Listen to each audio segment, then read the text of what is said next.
It to Schultz. Now Petrov controls. Back to Varlamov. Skating in on the left side.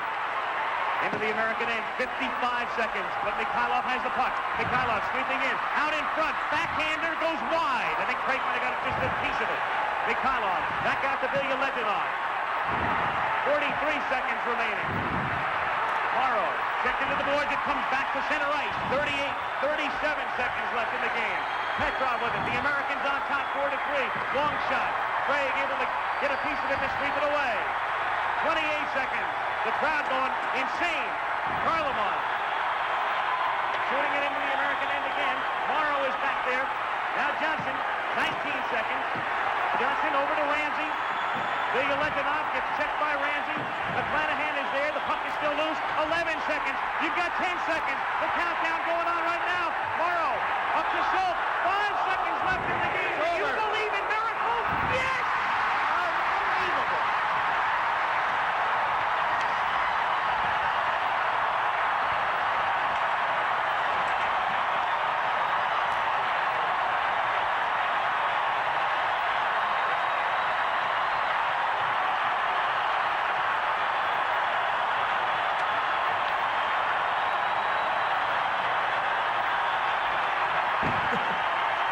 Well, we still have some audio. There we go. I tell you what, fun times when you're trying to use technology. As the cold got worse, I decided to cheat and inserted some video into the presentation. I have to talk less. So, who's old enough to remember that? A few folks, okay. It was 1980, right? Winter Olympics, Lake Placid, New York. Soviet Union was the 4-time defending gold medal champion, and they'd won 5 of the last 6 in the Olympics. They had all professional hockey players on their team. The United States had all amateurs. And you'd think that that was for the gold medal, and it wasn't. It was actually to get to the gold medal game, because back then it was a round robin. And we did go on to win the gold medal, but not before being down again in the 3rd period. It's a real David versus Goliath story, and you heard a young sportscaster by the name of Al Michaels ask if you believe in miracles. And it got named The Miracle on Ice. They made a movie about it. And if you Google miracle, it's one of the first things that comes up. It was determined to possibly be the greatest sports story of the 20th century. The Sports Illustrated cover the next week just had a picture of the people celebrating. No text anywhere on it. It didn't even, except for Sports Illustrated. That's all it said, because it needed no explanation. Everybody in the world knew what it was a picture of. But was it a miracle? I mean, it comes up when you Google miracle, but I don't know if it was a miracle. So this is the first of a 2-part series, and I've never done a 2-part series before, so hopefully part 2 lives up to the billing, because this is just part 1 today. But if you like it, come back and see next week. We'll close it all up, tie it all up nice and neat with a little bow. I got inspired for this particular series 4 weeks ago when I delivered coffee to the teen room for Sunday school, and there were 2 teens in there with Alan, and he said, "Sit down, stay," because he needed more people in there. So I did, and discussion of miracles ensued, and I'll talk a little bit more about that later. But that was what started me on the path to thinking about miracles. So how many of us are waiting for a miracle or need one? Show of hands. Yeah, just 1, 2. You'll take 3 if you can get it, right? Yep, my favorite peanuts, folks. There they are. They're waiting for their miracles, too. So in that class, Alan asked, what is a miracle? It was a great question. I don't know if it was scripted in the teacher guide or not, but the 4 of us had a good discussion on it. So when I think about what is a miracle, I figured, well, I like to go to the dictionary, so I get definition. Dictionary says it's a noun. And my answer to that question in the class was more like number 1, an effective or extraordinary event in the physical world that surpasses all known human or natural powers and is ascribed to a supernatural cause. Alan's answer was a lot more like number 2, such an effect or event manifesting or considered as a work of God. And then we both kind of blended in wonder and marvel and some of those other things. And we had a good discussion, and I don't know that we answered the question necessarily, but I thought I would try today. So if I have to dig a little deeper, extraordinary event in the physical world surpasses all known human or natural powers and is ascribed to a supernatural cause. There's some key words in there, I think. And then number 2 says we get to it and we decide it's a work of God. Okay, let's talk about that. So, what is the first miracle in the Bible? Right there, in the beginning, God created the heavens and the earth. Don't get confused or distracted by Old Testament versus New Testament. Because, a lot of people don't think miracles started until Jesus came. And we have lots of examples of miracles in the Old Testament. So, in the beginning, God created the heavens and the earth. Does it fit our definition? Well, I had some really cool transitions that all seem to have been wiped out by Canva, so I apologize for that. The screens are going to be full of stuff, and it's not going to make a lot of sense as we go along. But if we take a look at that verse, God is creating the physical world. So the physical world doesn't exist quite yet, so it can't surpass all known human or natural powers in the physical world. There aren't even people yet. So I don't know if God's creating the heavens and the earth meets the first definition. It seems like it's impossible because that definition has components that we didn't have yet. So it just doesn't seem to fit. Who knows what this is? We can rate. That's not a lot of hands. I'm surprised. It's brightly colored, right? Meaning don't eat me. I taste bad. I'm poisonous. I might kill you. In nature, the brightly colored insects and smaller animals seem to be the ones that are really the worst for you or for their common predators. This is a caterpillar that's going to become a monarch butterfly. To me, this is kind of the first miracle I ever learned about. This takes me back to preschool. Mrs. Hart, and every year she did it, but I remember the first, and I can't be more than like 3 or 4 years old, and I have a few distinct memories from preschool, and this is one of them. Is that caterpillar grows and grows and grows until something tells it, hey, time to change. Then it hangs itself upside down, and it bends over, and believe it or not, it splits its own skin open and makes the cocoon, the chrysalis. That pretty thing right there. And inside there, it basically scrambles all of its own molecules. It literally turns to like a liquid and reorganizes itself. And somewhere between 8 and 15 days later, it turns clear. And in the matter of a few hours, out pops a butterfly. Looks nothing like what went in. That chrysalis is really pretty. Then we get the butterfly. And once its wings are dry and open and all spread out, wow, gorgeous. Right there with some lilacs that are getting ready to bloom around here. Okay? So that in and of itself to me was a miracle as a kid, that you could have this little thing, this little egg, and we captured them then in class. I remember we had a big fish tank full of them in the front on the milkweed leaves.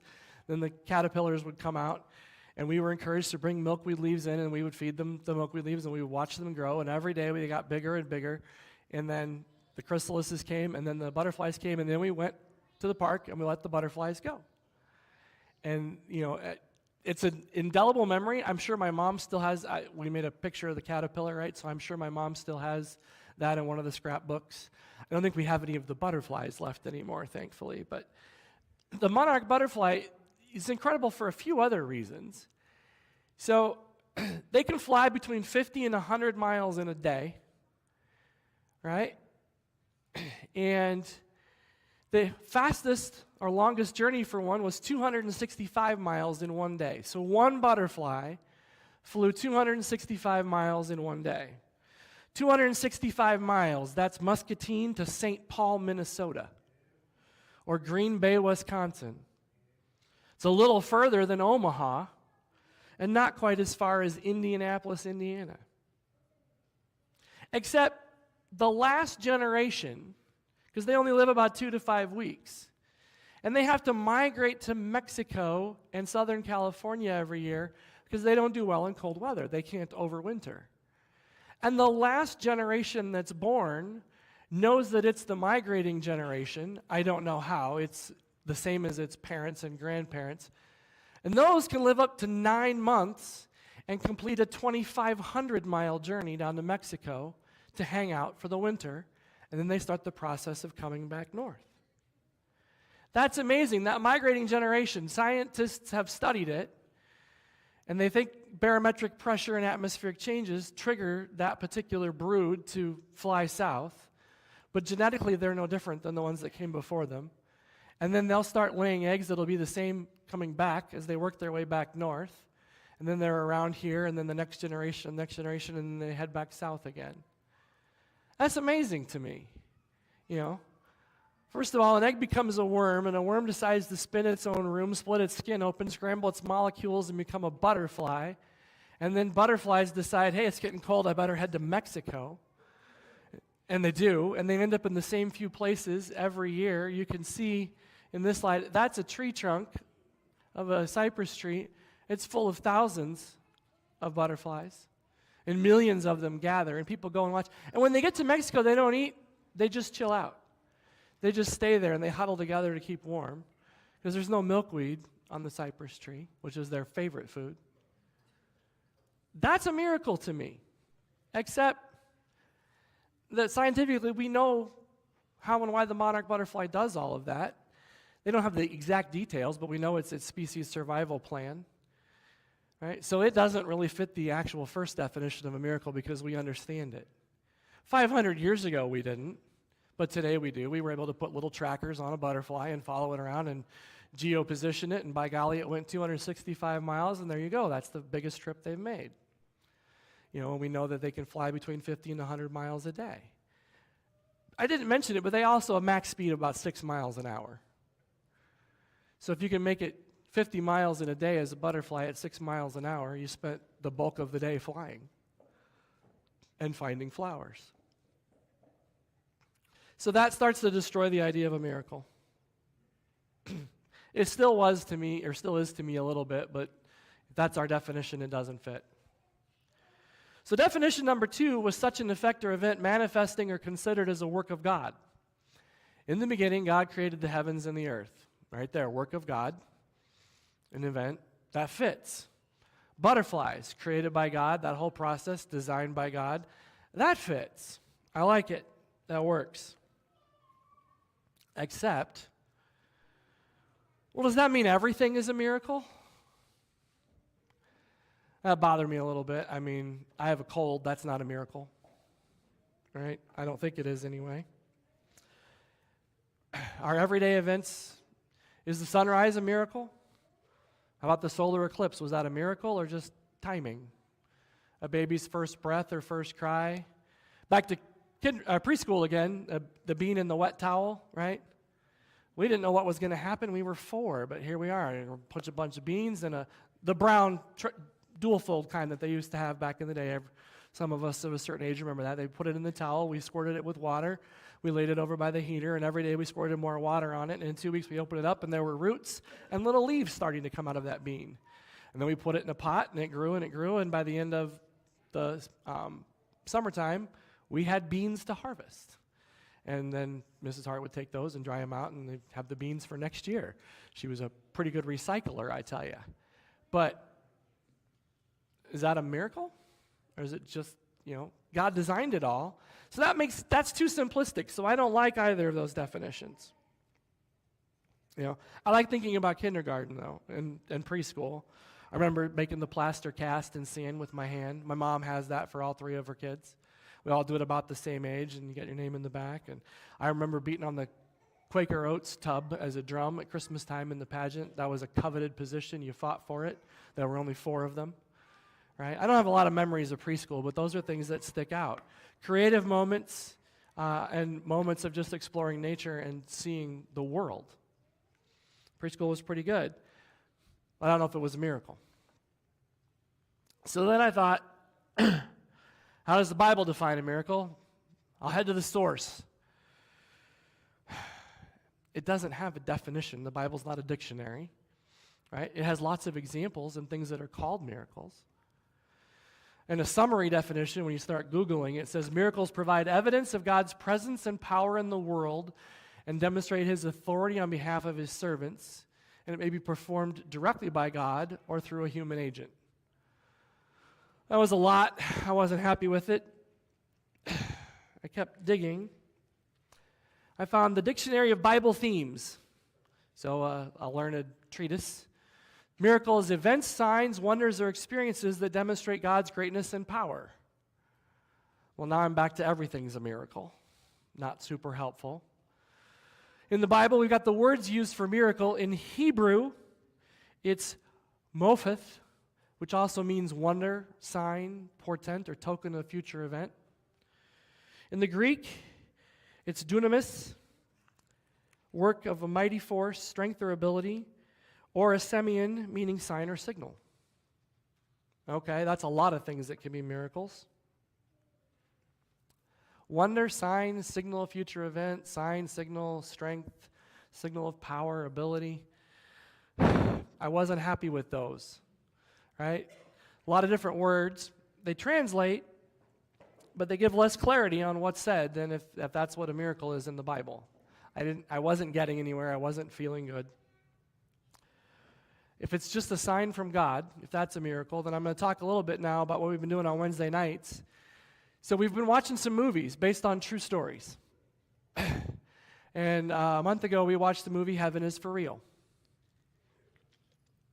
It's a good film. It's about a boy. He's the son of a preacher. He has an illness, and he dies. And he goes to heaven for a small amount of time.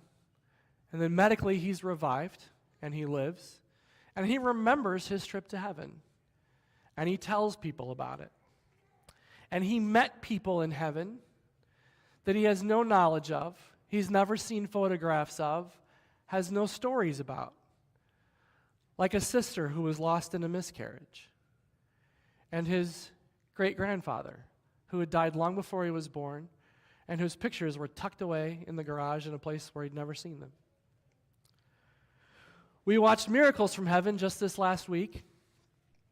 That's about a daughter of some strong Christians who gets an incurable illness and goes to the best specialist in the United States, and all they can do is give her some treatment. And they basically send her home to do the best she can and suffer until she dies. And she's out playing with her siblings, and she falls 3 stories in a hollowed-out tree trunk and hits her head and is knocked unconscious. And she went to heaven. Or at least something like heaven. She met Jesus. She talked with him. And he told her that she needed to go back. And she said she didn't want to go back because she didn't want to be in pain anymore. She'd actually already asked if she could just die. She was tired of being in pain. And Jesus told her it would be okay. She wouldn't be in pain anymore. And he sent her back, and she woke up, and she was cured. Her illness was gone. All signs of her illness were gone. And about a year or so ago, we watched a movie called Breakthrough. It's about a son of some believers, some strong Christians, who falls through the ice of a frozen lake and drowns. And his body is resuscitated, but his brain never comes back.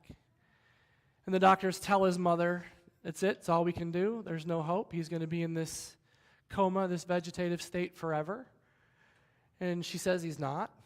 And she prays, and other people start to pray with her. And one day he just opens his eyes. And he's back. He has no memory of the event, but he remembers everybody else, and he recovers. And he goes on to live his life. You know, medical science said that can't happen. Medical science said the boy, died and had some chemicals go off in his brain that created a dream. And that dream gave him factual information that he couldn't have had before, so I don't know.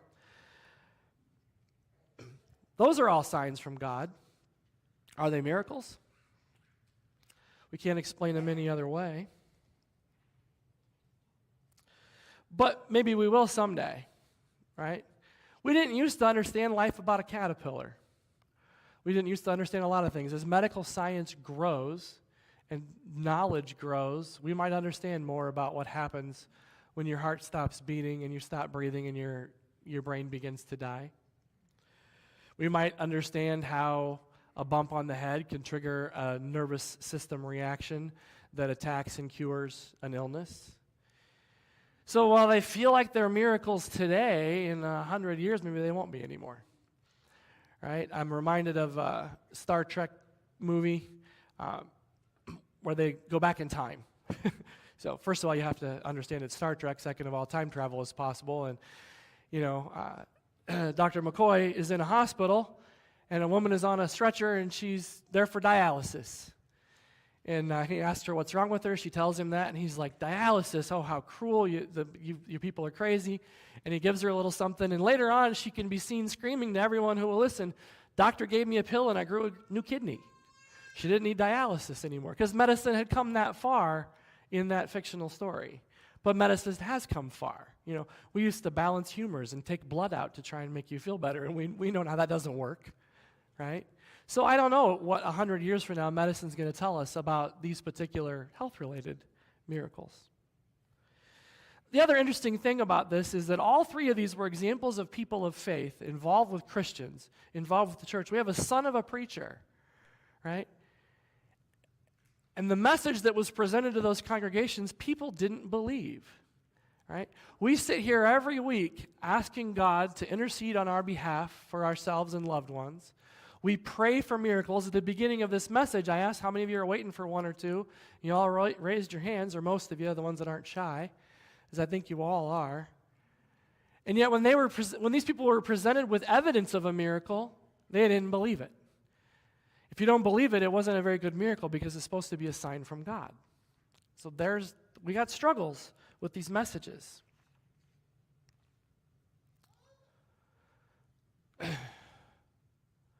So our answered prayers miracles, is that a sign from God?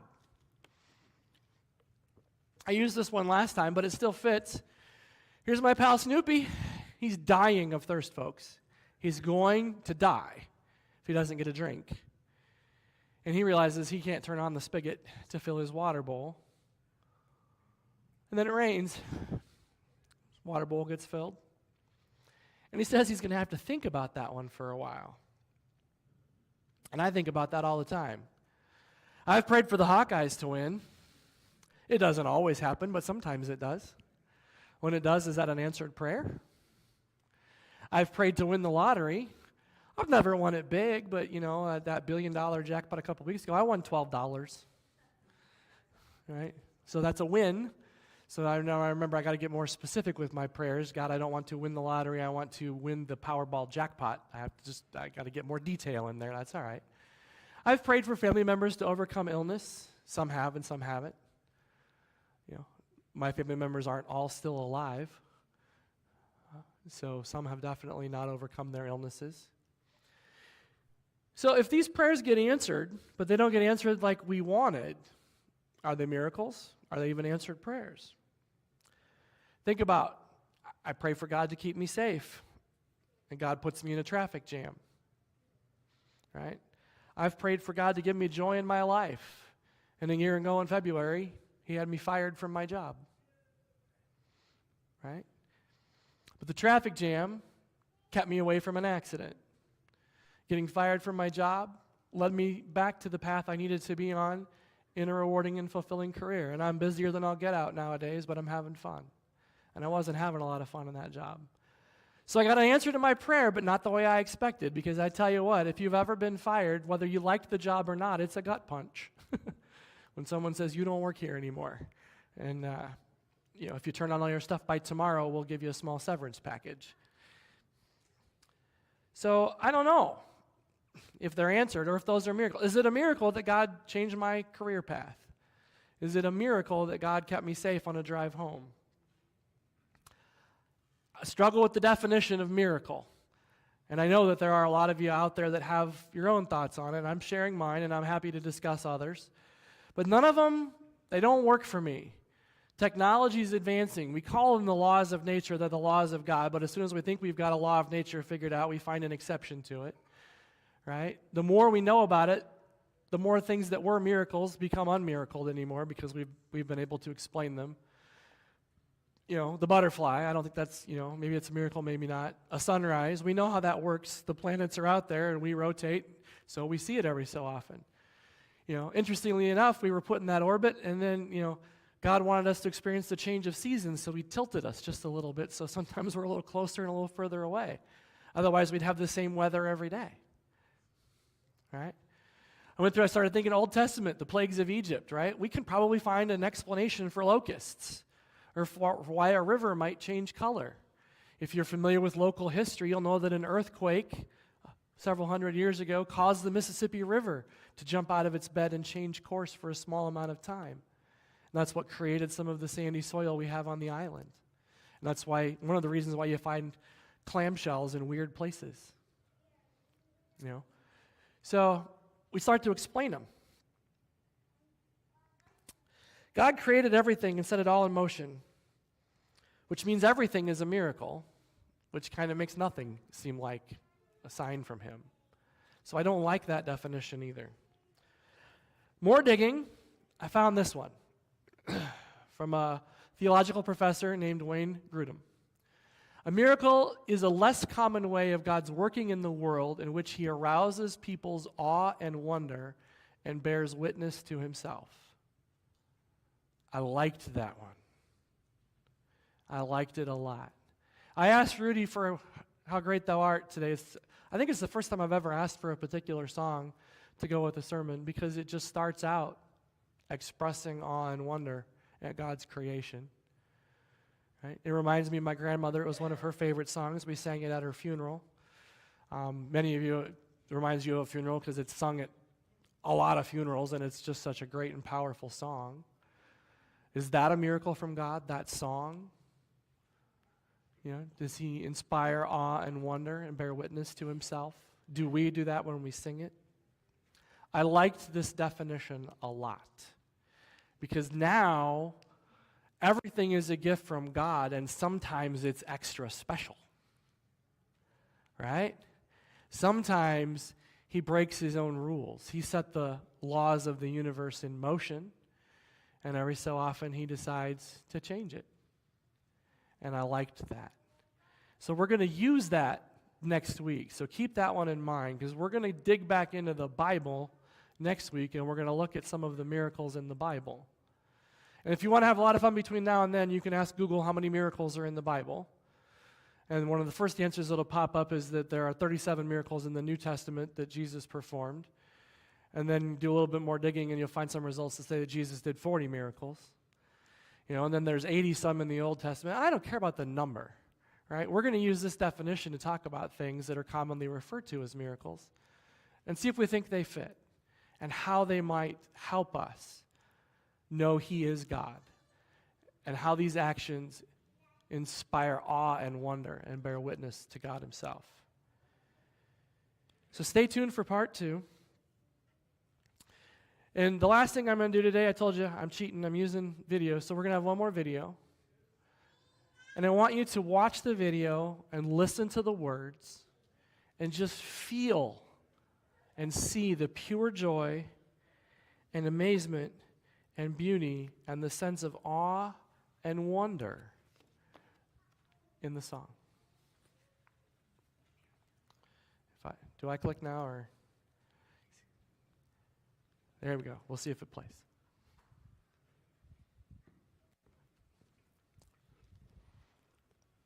I see trees of green, red roses too.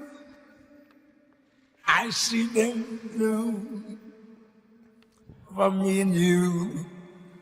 And I think to myself, what a wonderful world.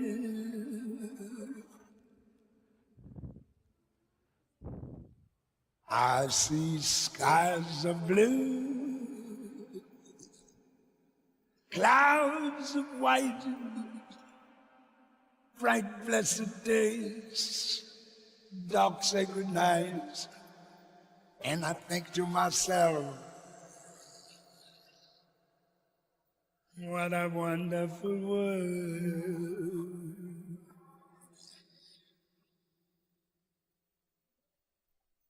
The colors of the rainbow, so pretty in the skies, also on the faces of people going by. I see friends shaking hands, say, how do you do? They're really saying, I love you. I hear babies crying. I watch them grow. They'll learn much more than I'll ever know. And I think to myself, what a wonderful world. Yes, I think to myself, what a wonderful world.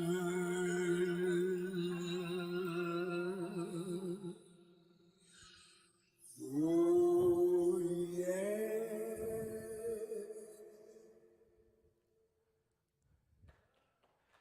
It is indeed a wonderful world. And it's just amazing to watch him sing that song. I'm so grateful for that opportunity to share that with you.